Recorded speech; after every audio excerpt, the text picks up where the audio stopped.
दोन देवानं नालायकपणा केला आगाव साहेब. दोन देव हे नालायक कोंबडी झाली. कोंबडी. कोणते देव होते घरी गेल्यावर पहा गुत्त थोडं घेतलं मी. या देवानं कोंबड्याचं रूप घेतलं आणि रात्री 2 वाजता एका पवित्र महात्म्याच्या दारात बोंबलले आणि साधूला वाटलं ब्राह्मी मुहूर्त सुरू झालं. टाकणे साहेब साधू आंघोळीला गेला आणि आंघोळीला गेल्याच्या नंतर आई साहेबांना शाप दिला. अरे माझा निद्रा काळे, माझा निद्रा काळे रे, माझ्या निद्रा कालेत तो माझा का भंग केलास. पतिव्रता स्त्रीला बाटण्याचा योग येईल. अहिल्या बाटली. आम्ही परिक्रमेत चाललो. आम्हाला उशीर झाला. त्यांनी सांगितलं 7च्या नंतर 6:30च्या नंतर तुमच्या सोबत एक पूजेची पोटली, त्याच्यात नर्मदा मैयाचं जेल आहे. तुम्ही 7च्या नंतर प्रवास करायचा नाही. त्याला हात जोडले. दादा आम्हाला थांबू देताल का? 6.5 कोटीची राईस मिल, तांदूळ तयार करायची फॅक्टरी, त्याला हात जोडे. आम्हाला सुद्धा चला वाटत नाही पण मुक्काम कुठं करावं. त्यानं 6.5 कोटीच्या कंपनीत आम्हाला 4 जणांना आसरा दिला. मी त्याला विचारलं तुम्ही आसरा का दिला? त्यानं सांगितलं माझ्या इथं मूल्यवान वस्तू पडलेल्या आहेत. तुम्ही अनभिज्ञ माणसं आहेत, तुमचं मी आधार कार्ड पाहिलेलं नाही, पण आमच्या या नर्मदा खंडामध्ये असा सिद्धांत आहे 7च्या नंतर मैयेचं चल घेऊन प्रवास करणं हे निषेध आहे. माझ्यासारख्याकडे जागा असताना जर तुम्हाला दिली नसेल तर त्याचं पाप मला लागते. याला म्हणतात वागणं. काय नियम सांभाळीत असतील, किती नियम सांभाळीत असतील. अमरकंटकच्या अलीकडे एक छोटंसं जंगल आहे. त्या जंगलामध्ये आदिवासींचं वास्तव्य आहे. आम्ही तिथे आलो. नियम सांगतो, एक नियम चुकला फक्त. वास द्यावा पंढरीचा. टाइम झाला का आपला? नाही होय, म्हणजे काल्या पुस्तूर सुरू ठेवायचं पाहायचं. आम्ही तिथे आल्याच्या नंतर आमच्या सोबत एक पुण्याची व्यक्ती होती, एक नेवाशाचे होते, आमच्या इथले रणजितराव, मी, आम्ही 4 जण होतो आणि 3 माणसं आम्हाला पुन्हा भेटले. त्या गावात दिवस माळाला आणि तिथल्याला विचारलं आम्हाला विश्रांती पाहिजे म्हणे. इथे फक्त शाळा आहे, ते हिंदी भाषित होता. इथे एक शाळा आहे आणि त्या शाळेमध्ये थांबायला काही हरकत नाही, पण त्याच्या चाव्या गुरुजी घेऊन जातात. इथून 9 किलोमीटरवर गाव आहे, त्या गुरुजीकडे चाव्या असतात. आमच्या इथं थांबायची व्यवस्था नाही. पण आता असं गाव भेटल्याच्या नंतर प्रवासी सरपंचाकडे जात असते सावकार तिथल्या. मग त्या 2 गाई 2 बैल असे पांढऱ्या रंगाचे घेऊन जात असताना त्याला तोडक्या मोडक्या हिंदी भाषेत मी बोलत होतो. इतकी सरपंच त्यानं सांगितलं ते व्यसनी आहेत, ते मद्यपान करणारे आहेत आणि त्यांच्याकडे तुम्ही थांबू शकत नाही. चलता चलता त्यानं बैलाला असा हात उगारता उगारता त्याचं ते फाटकं तुटकं शर्ट बाजूला सरकलं. त्याच्या गळ्यातली तुळशीची कंठी दिसली. आमच्या सोबतच्या 6 लोकांना सांगितलं आपली थांबण्याची व्यवस्था झाली. ते म्हणले काय बोलता, ज्या गावातला सरपंच दुपारपासून पेतोय त्या गावातला गाई वळणारा कसा थांबू देईल. मला खात्री होती ज्याच्या गळ्यात तुळशीची माळ आहे ते आपल्याला रात्रभर झोपू देईल. आम्ही त्याच्यासोबत 20-25 मिनिटं चालत चालत जवळ आल्याच्या नंतर त्याला एकच विचारलं, हिंदी भाषेत बोलत होतं, दादा आम्हाला थांबायला मिळेल का हो काही? तिकडं बाबा आणि महाराज फार आदरयुक्त बोलतात बरं का मध्य प्रदेशातले लोक. आइये प्रभू इतकं बोलतात बरं. मला असं वाटतंय आपल्या महाराष्ट्रातल्या बायकांनी नवऱ्याला जर प्रभू म्हणलं ना तर अशी कोणी बाई असली ना तिच्या मी चपला सगळं पाय पडत मन जाईन. नवऱ्याला प्रभू माय मन जाईन. हा महाराजाच्या पाया पडती, नवऱ्याला बोट मोडून शराब देती, पाऊस बंद होईल बाई तुझ्या भागात त्या. विनोद नाही माझ्या माईनो, नालायकाच्या नादी लागू नका, मूर्खायचं ऐकू नका. आपल्या पतीसारखा जगात देव दुसरा कुठला मोठा नाही. ऐका येड्या बाळायचं, ह्या देवाला जाईन त्याला जाईन याला जाईन. आमच्याकडे नाही, ह्यांनी सटवाईला बोकड्या कापला आणि माझ्या भाचीला मुलगाच झाला. तुझ्या नवऱ्याला कापायला पाहिजे होतं, तुझ्या भाशीला 11 पोरं झाले असते. हो उभा कापायला पाहिजे होता तुझा नवरा उभा. हो आणि सटवाईला मुंडक्याकून खाऊ घालायला. सेंदरी हेंदरी रेवते. आम्ही मग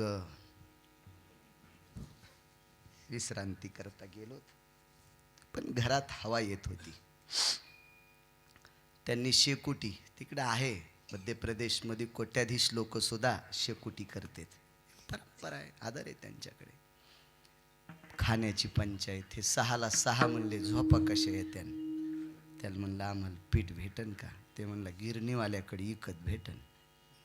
त्याच्याकडे गेलो तर काहीच नाही. शेवटी त्याची बायको म्हणे आपल्याला राशनचे गहू 9 किलो आलते, त्याच्यातले 4 किलो दळले, यायला 2 किलो इकत द्या. म्हणजे यायला काय 100 रुपये किलो पीठ लाईन. आम्ही शेरक्स 2-1 किलो पीठ त्यांच्याकडून घेतलं. नियम सांगतो या पवित्र देशातले नियम, किती पवित्र लोक आहेत, आणि नियम चुकल्यावर काय होते. आम्हाला पीठ दिलं. पीठ दिल्याच्या नंतर आमच्याकडे तेल नाही, काय नाही. आम्ही ज्याच्याकडे थांबलो त्याच्याकडे खरंच तेल नाही. कणिक मळली. आमच्या सोबतचे म्हणले चपात्या करायच्या असतील तर तेल नाही, बाकी करता काय. त्याच्या सगळ्या 2 किलो पिठाच्या चपात्या केल्या. आपल्या बायका पुरणपोळी जशी दुमडीतात तशा 4-4 घड्या केल्या, ठेवून दिल्या.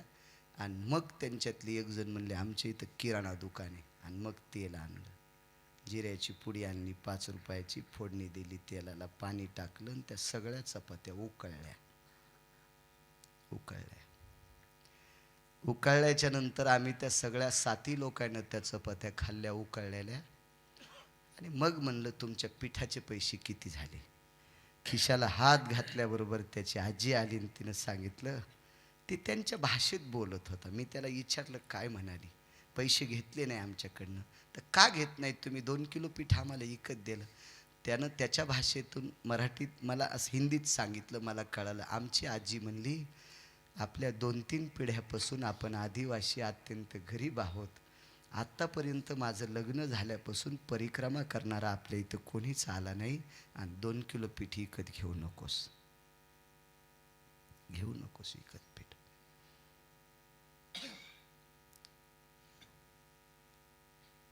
आम्ही त्याच्या मुलीचं दर्शन घेतलं. त्या 6 लोकांनी फुलाची पाकळी दिली. मला तर बरंच होतं, तुमचेच पैसे होते माझ्याजवळ, मी जरा बरे दिले.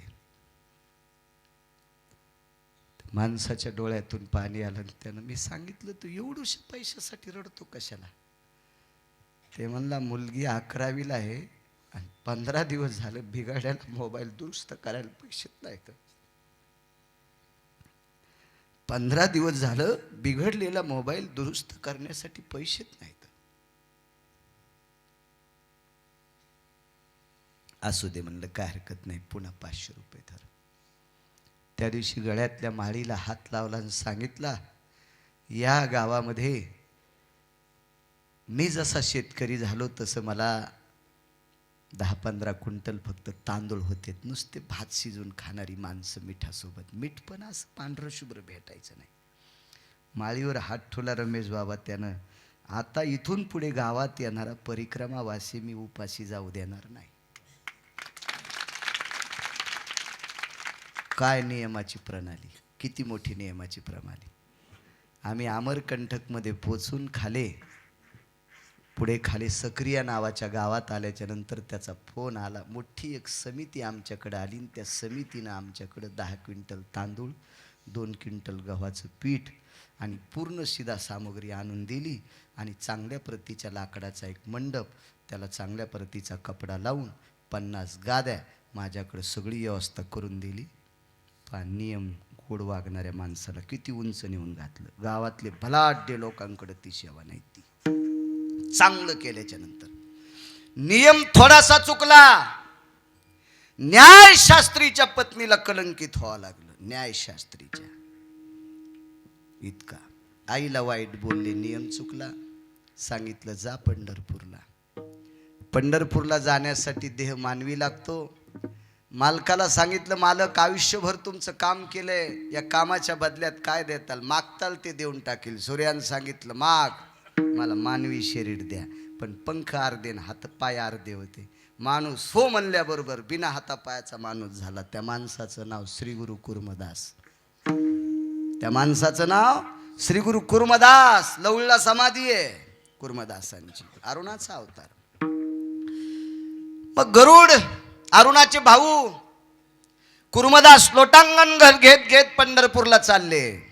गरुडानं वरी पंखाची सावली धरली, अरुणानं बोभावले, गरुडा ए दादा खाली ये. वरनं सावली पडत नाही का अरुणा? नाही रे दादा. अरे तू सावली धरायची गरज नाही. ज्या माझ्या मालकाच्या प्रकाशानं जे गवत जळून गेले, त्या मालकाचा प्रकाश माझ्यासाठी शीतल झाला आणि पृथ्वी थंड आहे.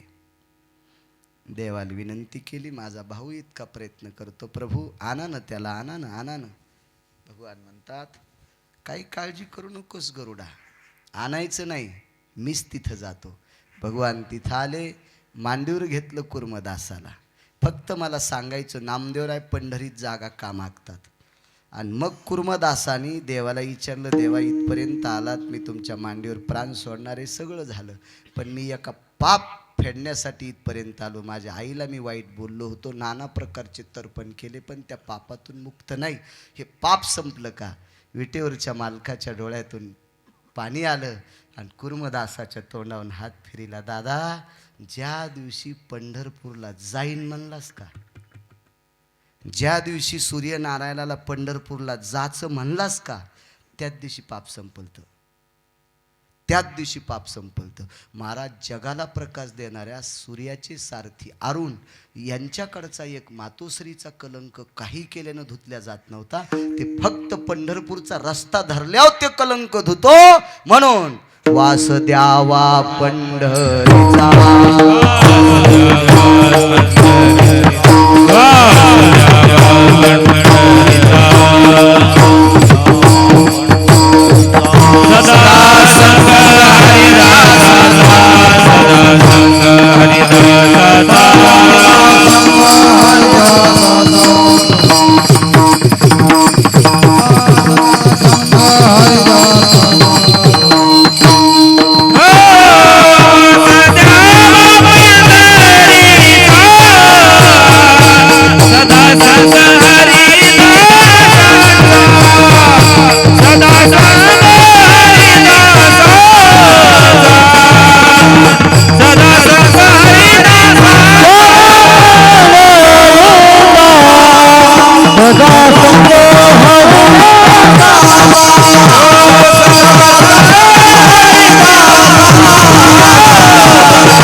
पण पंढरपुरासारखं नाही.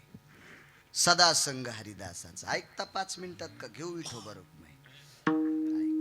हरिदासाची ताकद किती मोठी. रोज असंच म्हणतात का स्वामीजी तुम्ही? आता लोकच्या 7 कीर्तन करायला असंच पिळलं का तुम्ही चरकात? नाही. मॅच बरं कुठं तुमच्या आश्रमात म्हशी घातल्या? चला, मोठ्यांचा आदेश. हरिदासाची संगती का?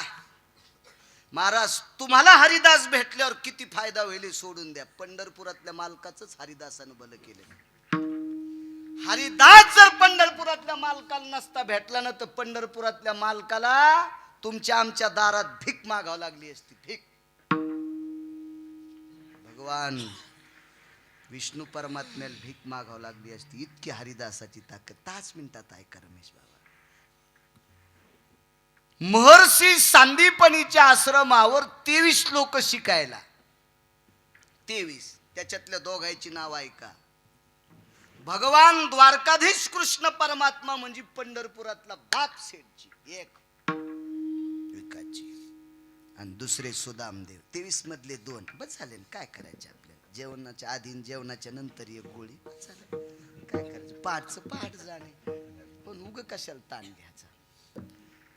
2 23 पैकी 2. तर जग ज्याच्या ताब्यात आघाव साहेब तो एक विद्यार्थी, आणि जगाच्या बापाला ज्यानं शाबीत ठेवलं ते सुदामदेव एक विद्यार्थी. कायच विद्यार्थी गोड. आणि सरपण आणायला निघाले. महाराज, गुरुच्या आश्रमावर कसं राहा नुसते उपरणे हाणण्यापुरतच.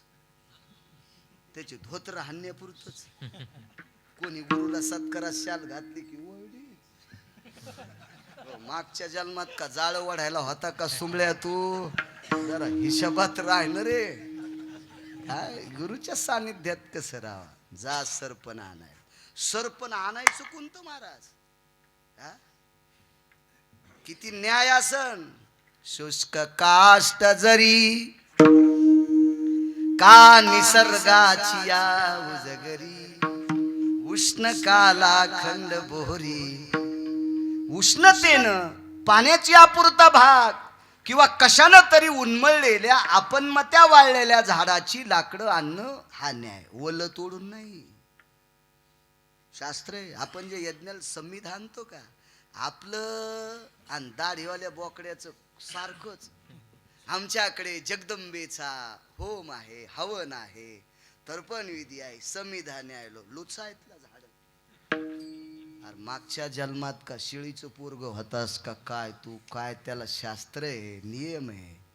हे बा आवताला दांडी चोडायची असेल ना तर शुद्ध पक्षात तोडीत नसते. जास्त किडा लागतो. रमेश बुवा तुम्ही आवत हाणलं नाही. हाणलं का महाराजांना आवत? तुम्ही बी नाही. हा बघा ना माझ्याकडे. तुम्ही पण नाही. हरी महाराज तुम्ही बी नाही. चांदण्यामध्ये झाड तोडलं की त्याला कीड लागत असते. म्हणून आपल्याकडे वद्य पक्षात शहाणी शेतकरी. वाक्य नीट आहे का? शहाणी. गाठीचं येटण घेऊन फिरणारा सुंबळ्या त्याला काय कळत असतं? कवा काय तोडावं कधी काय तोडावं. शास्त्र आहे त्याच्या पाठीमागे. कधी काय तोडायचं नसतं. शेतकऱ्यांना अपराह्न काल जपायचा असतो. अपराह्न कालामध्ये पेरणीचा सुयोग वगैरे त्याचे मुहूर्त असतात. सगळ्या गोष्टी असतात. दिवसाकाठी 200-200 रुपयाचे घुटके थोत्रात घालतो पण 40 रुपयाचं पंचांग घेता येत नाही. ही मोठी शोकांतिक आहे. आता हे तंबाखूच्या बाबतीत मी बोलणं बंद करायलो. आता 90% आपली महाराष्ट्रातली लोक परिक्रमेला जाते. ओंकारेश्वरून परिक्रमा उचलली, रत्नासागरला आलो तर आपण त्याला रेवासागर म्हणतो. तिथून मग नावेचा 2.5 तासाचा प्रवास. तर कोणी लोकांना समुद्राला सोडायला नारळ घेतलं, कोणी उपरणं घेतलं. म्हणजे समुद्राला आहेर करायचा, त्याचा जावायचे समुद्र आणि यायचा आहेर घेत असतोय समुद्र. हा कोणी उपरणं घेतलं, कोणी म्हणले हो ते सगळं ते काय काय घ्यायचं. अजून पुन्हा काही सांगा. हो सगळा बाखळा घेतला. मी काय नाही घेतलं. मध्य भागात आल्याच्या नंतर कोणी नारळ सोडायलंय, कोणी उपरणं सोडायलंय, कोणी जानवं सोडलं, कोणी चुनरी सोडली म्हणजे नर्मदा मैयाला. आणि याच सोडणार आहे ना त्या समुद्रात तंबाखू खाऊन थुकले. पावन यांना नर्मदा, पावन यांना समुद्र. महाराज ज्या माणसाने ज्या हातानं नारळ सोडला त्याच हातानं तंबाखू चोळून थुतरातून चघळून ती तंबाखू समुद्रात थुकली. नावाडी कसा माझा थुकू देईल? माझ्यापाशी बसले मी कसा थुकू देईल? ह्या लोकांना किती बाऱ्या नर्मदेत यांना पुरलं तरी मोक्ष नाही. नियम फार विचित्र. आपल्या नियमात वागलं पाहिजे. नियमात वागावं. काय काही नियम. सकाळीच बाई 3लाच उठते, भगवान शिवजीला पारिजातकाचे फुलं वाहते बाई. झाड दुसरीनं लावलं, पाणी तिनं घातलं आणि ही मेंढीचा अवतार सकाळीच गेली झाड तोडायला. सकाळीच तुमच्या झाडात झाड लावा ना दारात जिजी बाई. ते पाला पाचोळा झाडण्यासाठी माझी कंबर वाकत नाही. येल्डिंग झाली तुझ्या कंबराला येल्डिंग. ह्या दारात झाड लावित नाही, पाला पाचोळा झाडायचा कटाळा येतील, दुसऱ्याची फुलं चोर येतील. चोर सोसायटीचे अध्यक्ष.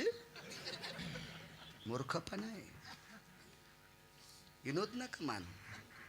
हे चुकीचे काम आहेत. अशी चुकीचे. चला जाऊ द्या. काय सांगू लागलो? सरपण आणायला गेले इथपर्यंत झालं. सरपण आणण्यासाठी जगाचा बाप आणि एक वारकरी दोघ जण निघाले. महाराज संगत हरिदासाची का करायची? किती मोठा फायदा आहे हरिदासाचा. इतकंच आहे का? सदा संग हरिदासाचा. निघाल्याच्या नंतर तेवढ्यात एक महात्मा आले. भिक्षा देहि मा.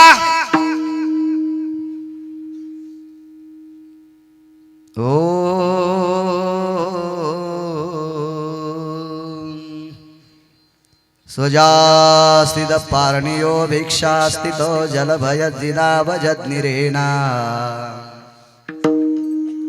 खलु यामृक्तहृदयो भो भिक्षां सपुनितो सदेशां भारतेषु तटायां गंगोदकाना यकृपा पात्रेण देवतरुयं साक्षियो मयि तुलसीयां साक्षयो सनारायणो हरिहरायो. तुळशीत महादेवाची पिंड सपवित्रोति साक्षायां भिक्षां देहि मां. बाईने सांगितलं माफ करा, आपल्याला देण्यासाठी काही नाही. ठीक आहे. बाईकडे पसाभर हरभरे होते. सदा संग हरिदासाचा. पसाभर हरभरे बाईकडे. हरिदासाची संगत किती चांगली. पसाभरच हरभरे. बाईनं का दिले नाही? बाईच्या लक्षात होत कोमल लेकर सरपण आणायला चाललेत, काय खातील. आणि त्या हरभऱ्याची कपड्यात बांधलेली गाठ सुदामदेवाच्या हातात देऊन टाकली. महाराज त्रिकाल ज्ञानी साधू होता.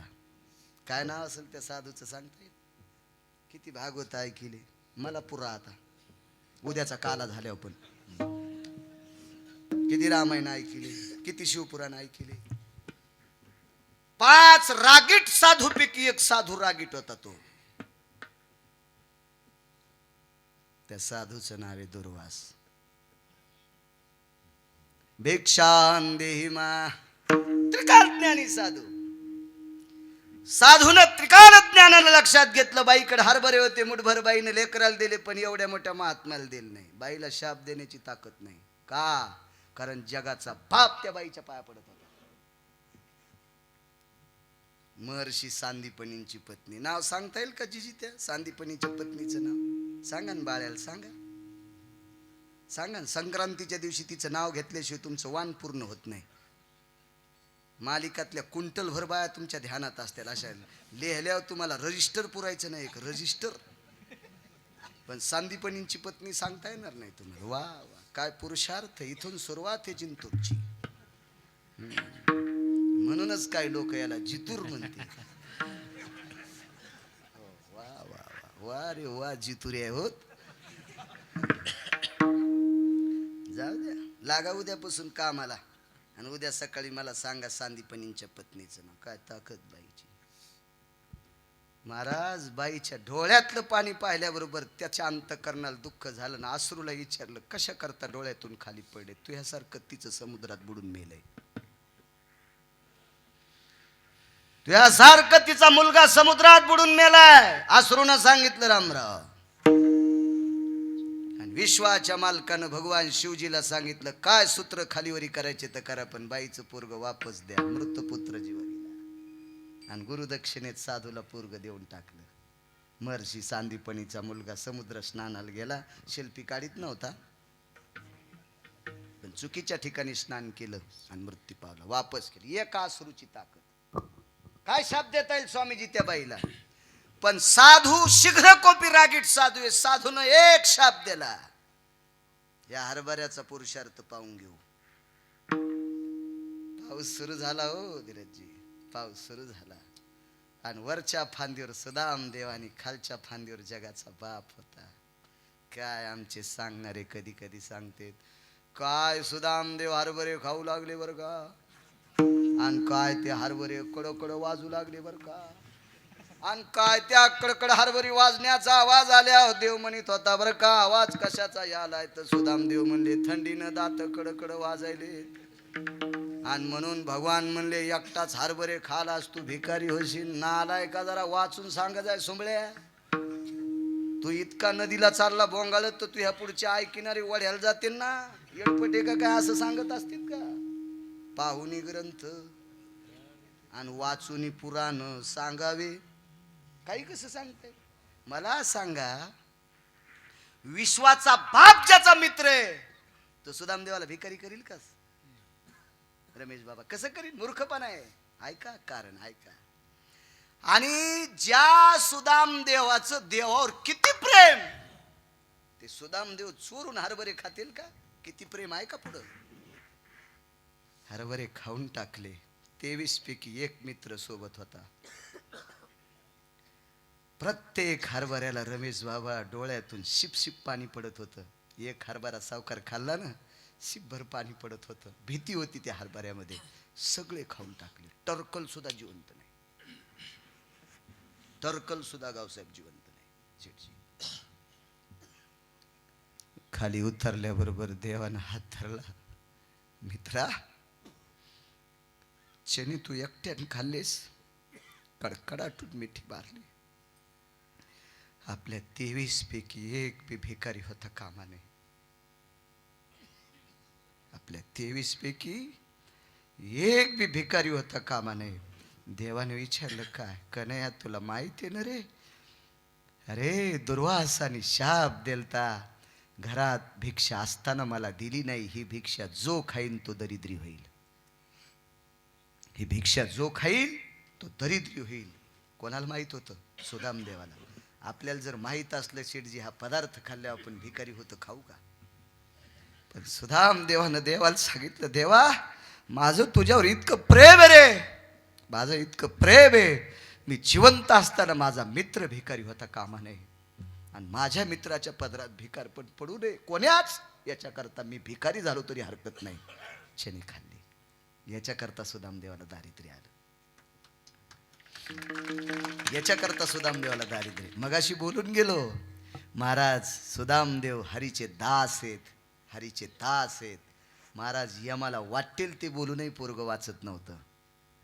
या सुदामदेवाच्या संगतीत वंशाचा कुलदीपक वाचला. महाराज या पवित्र हरिदासाच्या संगतीत देवाचा कुलदीपक आज दिवा लावण्यासाठी जिवंत राहतो. ही हरिदासाची संगती म्हणून सदा संग हरिदासाचा. विठोबा रखुमाई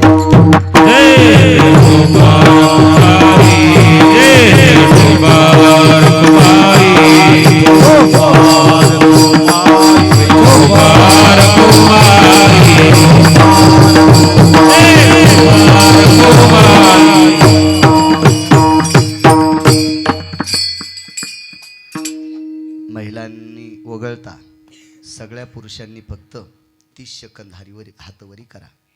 आणि तुमच्या मनानं करायचे असतील महिलांना कानापुरते तर करू शकता. कारण कुठल्याही स्त्रीनं डोक्याच्या वरी हात वरी करायचे नसते. हा श्रुतीशास्त्राचा सिद्धांत आहे. नाचणं तर मुळीच नाही. हो, पण तुम्ही कानापर्यंत हातवरी करून जर टाळी वाजली तर माझा विटेवरचा मालक गुरुजींची फार मोठी कृपा होईल. आणि पुरुषांनी जितके वरी करायचे तितके करा. गुरु महाराज गुरु जय जय रंगनाथ सद्गुरु. गुरु महाराज गुरु जय जय रंगनाथ सद्गुरु. गुरु महाराज गुरु जय जय रंगनाथ सद्गुरु. गुरु महाराज गुरु जय जय रंगनाथ सद्गुरु. जय जय रंगनाथ सद्गुरु. रंगनाथ सद्गुरु. जय जय रंगनाथ सद्गुरु. गुरु महाराज जय जय रंगनाथ सद्गुरु. जय जय रंगनाथ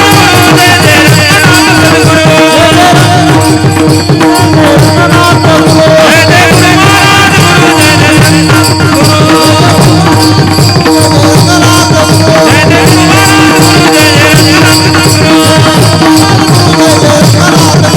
जय जय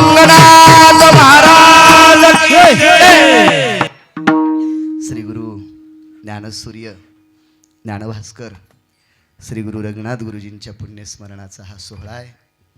आजची जागराचा कीर्तन करण्याचा मला योग आला. मी गेल्या वर्षी संतपर अभंग घेतला होता. चला, साधूची पुण्यतिथी असेल तर बाकीच्या काही मर्यादा असं काही एवढं काही बंधन नसतं, तेही घेता येत असतो. यावर्षी आपल्या वारकरी संप्रदायाच्या नियमानुसार मागणीपर अभंग घेतला. आदरणीय उद्योग क्षेत्रातील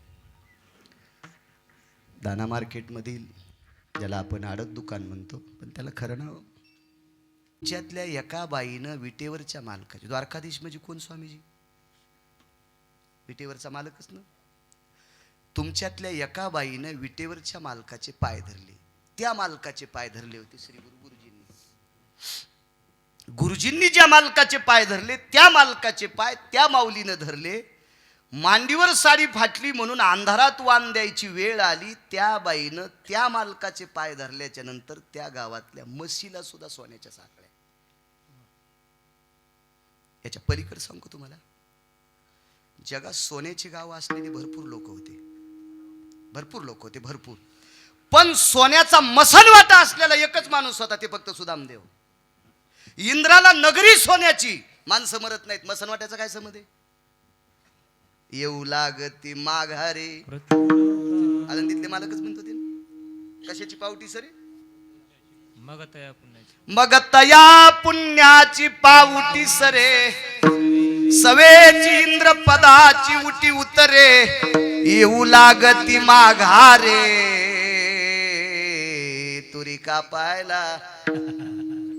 असू द्या ना केवढा बी सोन्याच्या नगरीत राहणारा, चल बोंबलत खाली दगड. तू का म्हणे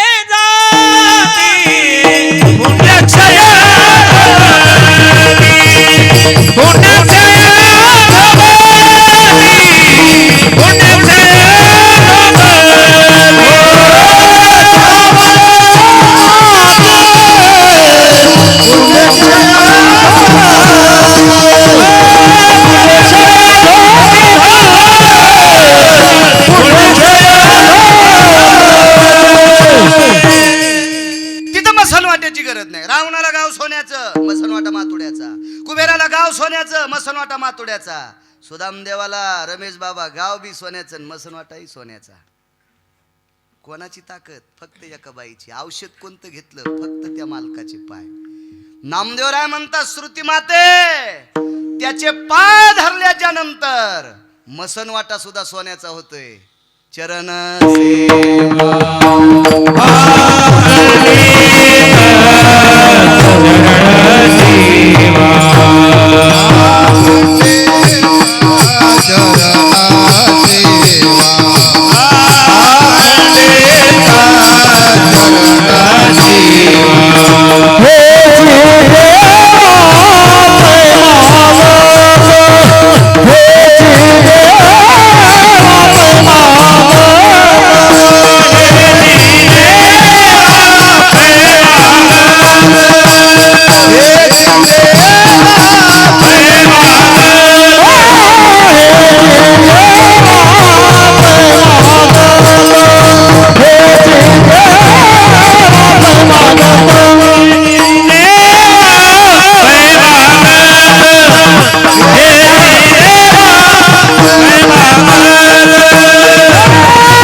लग्न झालेल्या नवरदेव नवरीनं कोण्या देवाच्या पाया पडायला जावं सावकार?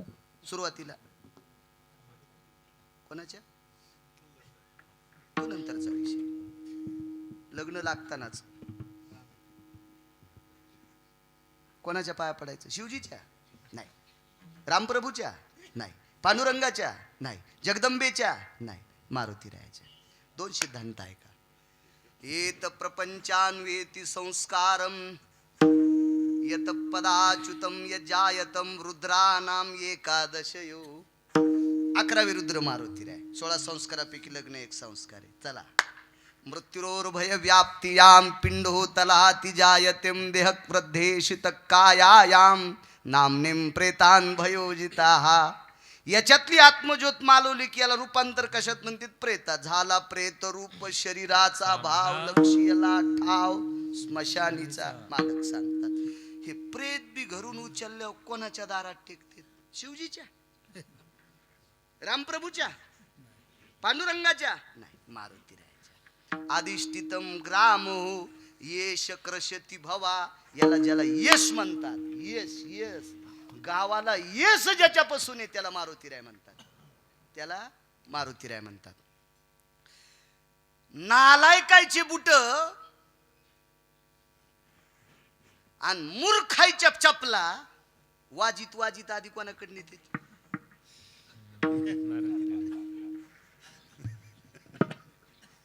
कळालं ना सगळ्याला, फक्त तुम्हाला सोडून, कारण तुम्हाला माहीतच नाही ना काय, आणि गरज नाही. ज्याला दिसतच नाही त्यांच्या चष्म्याच्या दुकानात जाऊच नाही, काही गरज नाही त्याला, आहे का नाही? उग फुकट कळण शेंडी वळवळ काय करायची, हे आमचा करत आहे. चला, रावणानं सर्व देवता प्राप्त केल्या, राहिली होती की एखादी देवता, एक सोडून. महाराज भगवान शिवशंकर रावणानं म्हणावं ते ऐकत होते. फक्त रावणाचं न ऐकणारा एकच रुद्र होता, त्याचं नाव होतं मारुतीराय. त्याला एकादश रुद्र म्हणते, एकादश. किती ऐकावं शिवजीनं, किती ऐकावं, किती ऐकावं, ते माझ्याच तोंडातून ऐकायचं का? महाराज मुलगा हुशार होता म्हणून बाई सुटल्या,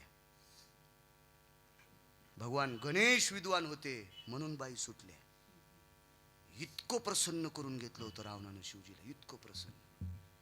काय रावण प्रभावशाली, किती प्रभावशाली रावण, किती प्रभावशाली. पण प्रचंड विद्वत्तेची आणि संपत्तीची व्याप्ती असताना एकच प्राप्त झाला नाही, फक्त मारुतीराय. आणि एकट्यामुळे रावणाला समुद्राच्या तीरावर फुकावं लागलं, ठाण ठाण ठाण ठाण ठाण गावऱ्या टाकून, एकट्या मारुतीराय.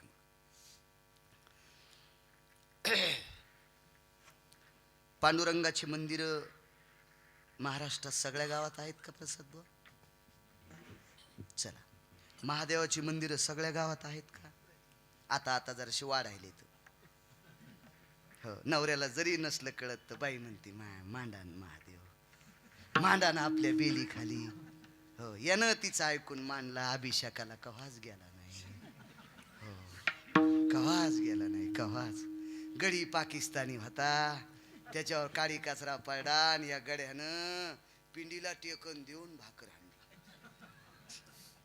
म्हणजे ही मांडायला लावणारी किती बी नाकली, हे तिचं ऐकणारा बी घंट्या किती बी नाकली. ते घंटीच्या मधला लोलक माहित असतो ना तुम्हाला, हे लय इडे असते म्हणून म्हशीच्या गळ्यात बांधित असते ढोणे. हे ढोणे असते, हा म्हशीच्या गळ्यात ढोणे. बा देवता त्या व्यक्तीनं मांडायची, त्याचं संगोपन झालं पाहिजे तर मांडायची, नाहीतर कितीतरी पिढ्या मातीत जात असतात. नालायकपणा करायचा नाही. चिमूटभर पैसे आले मी इथं महादेव मांडला, अरे त्याचं मंदिर कर, त्याला दार कर, त्याची सुरक्षा कर, त्याच्यात अनावश्यक लोक जाता कामा नाही, चुकीचे प्राणी जाता कामा नाही. हे तुझी पिढी मातीत जाईल, कुळानं कुळ तुझे मातीत जातील. चुकीचं काम करायचं नाही, आपल्याला जितकं उचलतंय तितकं उचलायचं. भगवान शिवजीची मंदिरं नसलेली लहानेसर जगात कितीतरी गाव आहेत. पांडुरंगाची मंदिरं नसलेली रमेशबा जगात खूप गाव आहेत. रामप्रभूची मंदिरं नसलेली जगात खूप गाव आहेत. पण मारुतीरायाचं मंदिर नसलेले मोजके मला 2-3 सापडे.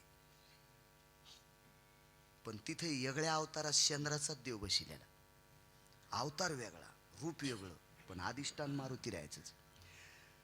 4-2 लोकांना रानात घर बांधलं तर तिथेही मारुतीराय. आपल्या पोरीच्या लग्नात कुठं जावाई पाठवायचा गावात शेवंतीला, घरी का कपडे घालीनं पण जातो मुंडका आपटायला मारुतीरायाच्या पुढे. मला सांगा, श्रुती असेल, सगळे शास्त्रकार असतील, सगळे पुराणकार असतील, एकत्रित बसले, त्याने विचार केला, महाराज विश्व ज्याच्या हातात आहे त्याची मंदिरं कमी आहेत, विश्वाचं निसर्ग चक्र ज्याच्या डोळ्यात आहे त्याची मंदिरं कमी आहेत. विश्व कोणाच्या हातात? पांडुरंगाच्या. निसर्ग चक्र कोणाच्या हातात? रमेश बाबा भगवान शिवजीच्या. त्यानं डोळा उघाडा की पाऊस, त्यानं बंद केला की तुम्ही कोणते गाणे म्हणा थेंब पडत नाही, काही म्हणा काही करा थेंब पडत नाही. सगळं निसर्गाचं सृष्टीचक्र भगवान शिवशंकराच्या दृष्टीने हा डोळा त्याच्याकरता प्राप्त केलाय. एकादश नयन हा त्रिनयना अस्तितेषु, सगळी सगळी त्या डोळ्यात ताकद आहे. मग एवढी मोठी ताकद असताना बऱ्याच गावात मंदिरं नाहीत. ज्याच्या कृपेशिवाय त्या पात्रात काही पडत नाही. पालन करता विटेवरचा मालक, ज्यानं निर्माण केले असा हाडामासाचा कुंभार, सत्यलोकाचा मालक विधाता, त्याचं पुष्करला मंदिर आहे. इकडे जळकोट तालुक्यात एक मंदिर आहे, फार कमी आहेत ब्रह्मदेवाचे मंदिर, फार कमी. मग या तिन्ही देवाचे मंदिर नसणारी जगात कितीतरी गावं आहेत, पण मारुतीरायाचं मंदिर नसलेलं गावच नाही. हे शास्त्र, श्रुती, पुराण, न्याय हे सगळे एकत्रित बसले. शहाणे शहाणे माणसं, येडगळ नाही. येडगळ तर कोणाची इचकीत येत, कोणा शहाणे शहाणे एकत्रित बसले. असं का झालं असेल? श्रुतीनं न्याय दिला. राम प्रभूचे जेवढी मंदिर आहेत तेवढे मंदिरात मारुतीरायाचं स्थान कुठे? पटकन सांगा.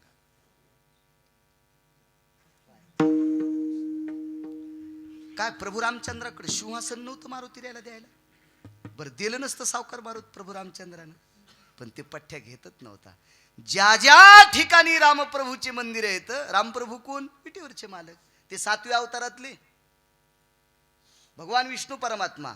मग मारुतीरायानं श्रुतीनं न्याय दिला. विश्वात ज्या मारुतीरायाची एवढी मोठी पूजा केली जाते, ते मारुतीराय ब्रह्मांडाच्या मालकाच्या पायाजवळ बसले. म्हणजे पायाजवळ बसलेल्या मारुतीरायाला विश्वात पूज्यतेचं स्थान प्राप्त होते. नामदेवराय म्हणले, श्रुती माते हा न्याय तुझाच आहे. ज्या 11व्या रुद्रानं विश्वाच्या मालकाच्या पायाजवळ आश्रम मागितला, तो ते मारुतीराय इतके मोठे होतात. ही फक्त त्याच्या पायाची ताकद आहे. चरण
पुरुषार्थ.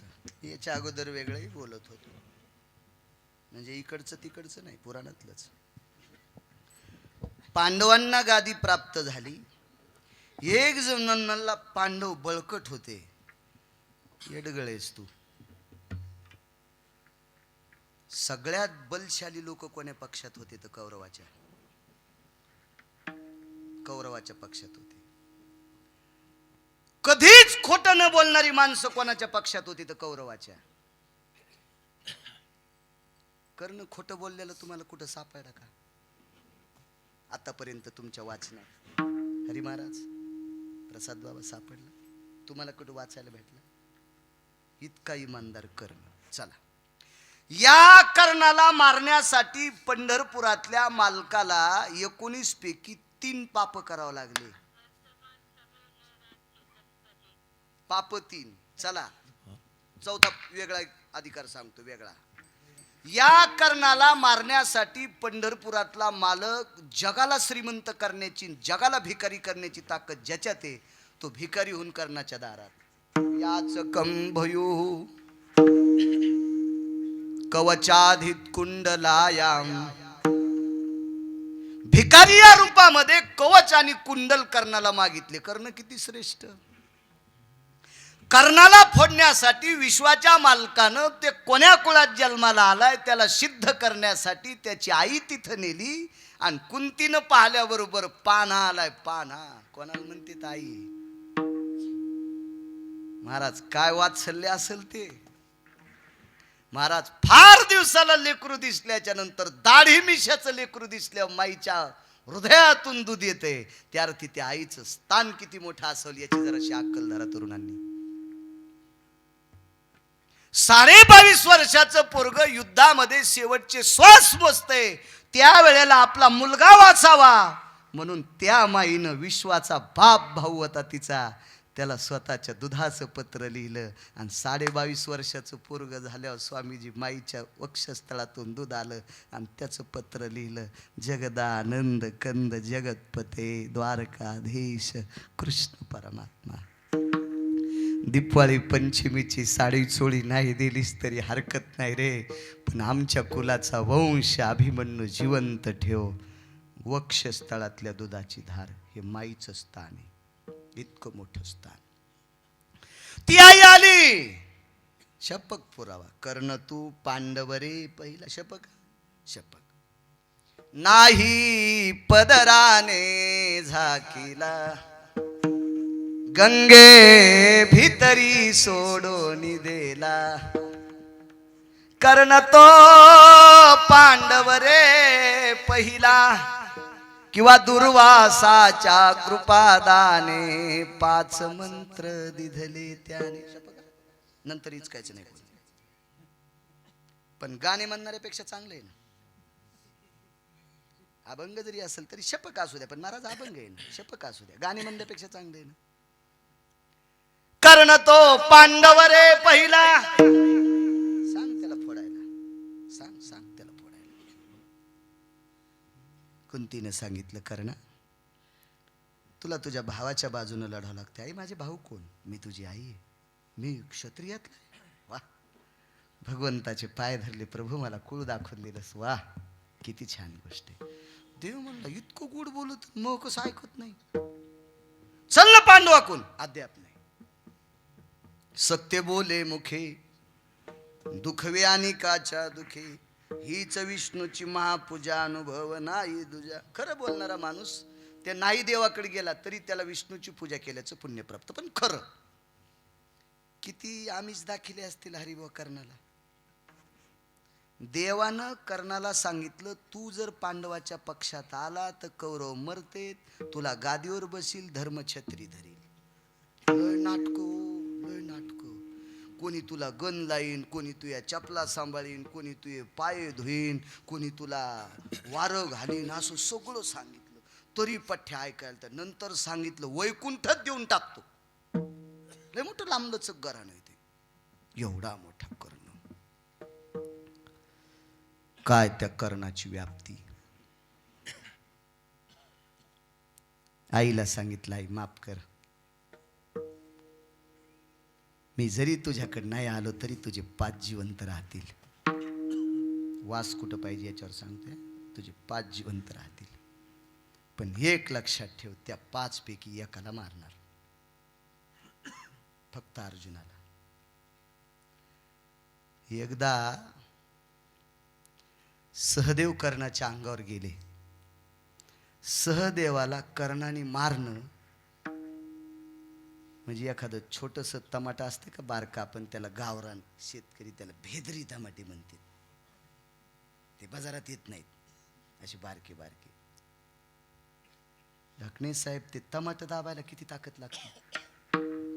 तितकी सुद्धा ताकद कर्णाला नकुल आणि सहदेव मारायला लागत नव्हती. पण नाही शस्त्र. इतका अपमान केला. तू बुजदिल आहेस, तू नालायक आहेस, तुला युद्ध करण्याची लायकी नाही, तुला अक्कल नाही, हे तू तिकडच पाहिजेस. वाजोनिया कडी भरवावे उदर. कडी कशात वाजित येत माहित का तुम्हाला? तमाशात. मया झोपडे जा बांबुलय खिडका, मई झोपडी मोडल बर का. कडी कशात वाजित? वाजवोनी कडी भरावे उदर. किती अपमान केला असेल महाराज. तू अवडंबरीचं नृत्यात कडी वाजून पोट भरायच्या लायकीचा, तुला युद्ध करता येतं का? कर्ण ज्या वेळेला धारातीर्थी पडला त्यावेळेला सगळे भाऊ होते आले, पाहिलं आणि सांगितलं, नकुला सहदेवा, आपल्या आईला वचन दिल तरी मी तुम्हाला मारणार नाही, याच्याकरता मी तुम्हाला मारलं नाही, मला मारण्याची ताकद तुमच्यात होती. एवढा मोठा पुरुषार्थ. काय माईसाठी प्रेम, इतकं आईसाठी प्रेम या पवित्र भारत देशात सांगावा. आणि याच भारत देशातल्या एका व्यक्तीनं आईसाठी चुकीचा शब्द वापरला.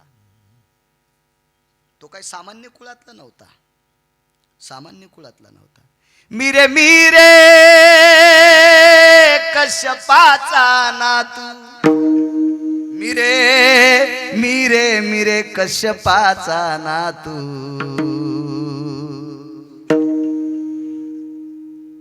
एकाचं नाव सांगतोय, जटायू नामे विख्यात, मिरे मिरे कश्यपाचा नातू, जटायू नामे विख्यात. या सृष्टीचं फार मोठं आधारसूत्र ज्या कश्यपापासून आहे त्यांचा नातू. हे कारण याच कुळातला आईसाठी चुकीचा शब्द वापरला.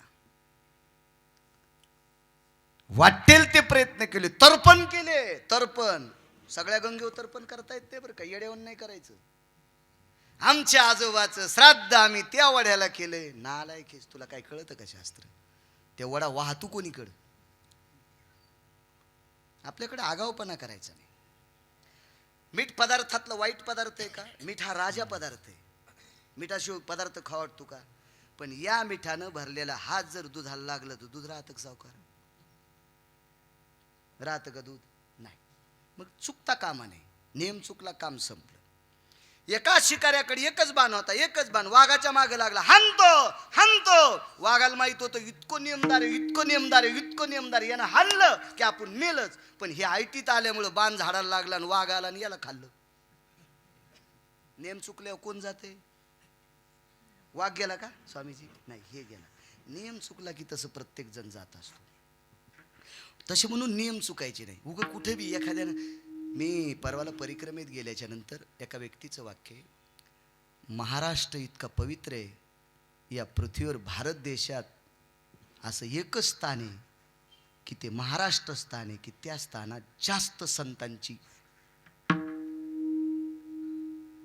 जन्मस्थान, संतांच्या पदस्पर्शाने पुनीत झालेलं सर्वात मोठं कोणतं राज्य असेल तर ते महाराष्ट्र राज्य. ज्याची महानता ब्रह्मदेवाला मोजता येत नाही त्याचं नाव महाराष्ट्र. पण तुमच्या महाराष्ट्रात जे दुकान चलत नाही ते तुमच्या महाराष्ट्रात टाका, ते मस्त चलत. मला मध्य प्रदेशातल्या एका महाराजांनी सांगितलं. आणि खरंच शिवजींची पूजा कशी करावी हे नर्मदा खंडात जा. तुम्ही ते गेलते गाडीने परवा, जा. कशी करावी भगवान शिवजींची पूजा, रामप्रभूंची आरती कशी करावी, जगदंबेची आरती कशी करावी, गणेशाची आरती कशी करावी, त्या लोकांकडनं शिका. आपल्याकडे इतकं गोड सांगितलेलं, इतकं गोड सांगितलेलं, पण आपलं काय झालं माहिती आहे का? आपल्याला एक बी प्याराच वाटत नाही. ज्वारीच जवस का लिहिलं, ज्वारीत शेंदड टाकले.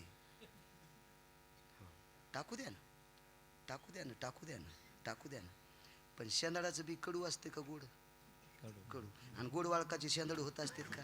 नाही. साने शेतकरी ज्या वेळेला ज्वारी पाडायची त्यावेळेला मग शेंदड आणायचे, बैलाला ते दोडे आणायचे, बैलाला चारायचे. महिना महिना दोडे बैलाला, बैल बम सुटायचे. काही प्रणाली होती, नियमावली होती, सगळ्या गोष्टी होत्या. आपला काही बी बाखळाचा कोणते नियम आपले मिसळूनच. त्याच्यामुळे आपल्याला पुण्यच नाही, आपल्याकडे पुण्यच नाही. तर्पण केलं, चर्मणवती नावाच्या गंगेच्या तीरावर तर्पण केलं. वंगदेशाचा राजा कर्ण, या कर्णाचं लग्न ज्या गंगेच्या तीरावर झालं त्या गंगेला चर्मणवती नावाची गंगा म्हणतात. त्या तीरावर तर्पण विधी केला पण पाप संपत नव्हतं. शेवटी एक सिद्धांत सांगतो, वास द्यावा पंढरीचा. वाटेल ते प्रयत्न केले. महाराज एवढ्या मोठ्या कुळातलं लेकरू काय सामान्य वाचित असेल का गावसाहेब? खूपसे प्रयत्न केले, खूपसे प्रयत्न केले, पण हातबल झाला. शेवटी एका साधकानं सांगितलं, या पापातून मुक्त होण्यासाठी पंढरपूरला जाय. आता पंढरपूरला जायचं पण नौकर आहे दुसऱ्याचा, बिना पैशाचा नौकर आहे, नौकर आहे सूर्यनारायणाचा. आणि या अरुणाशिवाय रथ हाकताच येत नाही कोणाला. एक दिवस जर अरुण गैरहजर राहिला तर आपण म्हशीला वगैरे सोडायचे कवा. एक दिवस जर अरुण गैरहजर राहिला तर गाईला वासरं सोडायचे कधी? एक दिवस गैरहजर राहिला तर आपण सडा टाकायचा कधी? एक दिवस गैरहजर राहिला तर आपण भगवान शिवजीला पाणी अर्पण करायचं कधी? एक दिवस गैरहजर राहिला तर पांडुरंगाला मंजुळा अर्पण करायच्या कधी? एक दिवस जर गैरहजर राहिला तर गंगेची आंघोळ करायची कधी? आपल्या बापाची जहागिरी गंगेत कधी बी आंघोळ करायला? महाराज न्यायशास्त्र ज्यानं केलंय त्यानं चुकीच्या टायमाला आंघोळ केली. वाक्य जरा नीट ऐक जा. आपण फार पवित्र संप्रदायातली माणसं आहे. पोकळवादी कारभार नका घेत जाऊ. न्यायशास्त्र कोणी केलं? गौतमानं. न्यायशास्त्र. न्याय किती आहेत हरी महाराज? 10 न्याय. 10 न्याय. आपल्या कोर्टात किती वापरीत आहेत? तुम्ही नका उत्तर देऊ, अंगावर घराने येईल. आपल्या कोर्टातले न्याय म्हणजे चाळणीत पाणी. चाळणीत पाणी. चाळणीत पाणी येत असता का नाही? चाळणीतल्या ताराला चिटकलेला पाण्याचा थेंब इतका जरी हस्तिकविटन्य न्याय आपल्या कोर्टात जर आजमावला तर अत्याचार करणाऱ्या माणसाला तिसऱ्या दिवसाचा सूर्य पाहता येत नाही. याला हस्तिकविटन्य न्याय म्हणतात. या न्यायाला हस्तिकविटन्य न्याय म्हणतात. त्याचा कसा असतो ते जाऊ द्या, एवढं काय गुत थोडंच घेतलंय नाही. आणि मी का जज आहे का? मी वकील आहे? मी 7वी पास आहे. कशाला जिला पिठल्यातले गोळे फुटणं तिनं बासुंदीच्या कशाला नादी लागायचं आहे का नाही? हा, जिला गौऱ्या लावताय ना ती म्हणली मी धिरडे करते. म्हणलं राहू दे, पिठाचा नाश होईल चतुरा, राहू दे, कशाला येड्यावानी करायली तू? तुला गौऱ्या लावताय ना, कशाला तू आता धिरडे करायली? तसं मी उगा आगाऊपणा आहे माझा तो. याला हस्तिकविटन्य न्याय म्हणतात नागरिक. मग हा न्यायशास्त्र करणारा मुनी श्री गौतम महामुनी. अधिकारी किती? ज्यानं साळी पेरल्याच्या तिफन आणल्याच्या नंतर ज्याच्या पत्नीनं साळी पेरल्यावर तिसऱ्या मुरडानात तिफन आल्यावर पहिल्या मुरडानातल्या साळी कापता येत होत्या. पर्जन्य कालां रिक्तो शिरुदयां जठरानलो तृप्तान वसायां भनंगान वृत्ती खलु साधवेना तृप्तावसायां यत साधवेसी. त्या काळात साधूला भिक्षा मागितल्यावर सुद्धा काही भेटत नव्हतं. या साधूंना भिक्षा मागायची वेळ येऊ नये म्हणून त्या न्यायशास्त्रीच्या पत्नीनं साळी पेरल्याच्या नंतर तिसऱ्या मुरडानात गेल्यावर साळी कापायला येत होती. आणि साधू जीव घातले, तिचं नाव स्वामीजी अहिल्या. एकच चुकलं हो, एकच चुकलं. फक्त पुराणानं सांगितलेल्या व्यतिरिक्त गंगेत आंघोळ केली. आपल्या तर लय गोड काम. आषाढीला जाण्याचा लय जोर. आणि आषाढीची द्वादशी बार्शीत सोडायचा तर लय छंद. नाही गर्दी होती बापा. टाक द्वारका चपात्या टाक पटपट. एकादशीला चपात्या केल्या. पंढरपुरात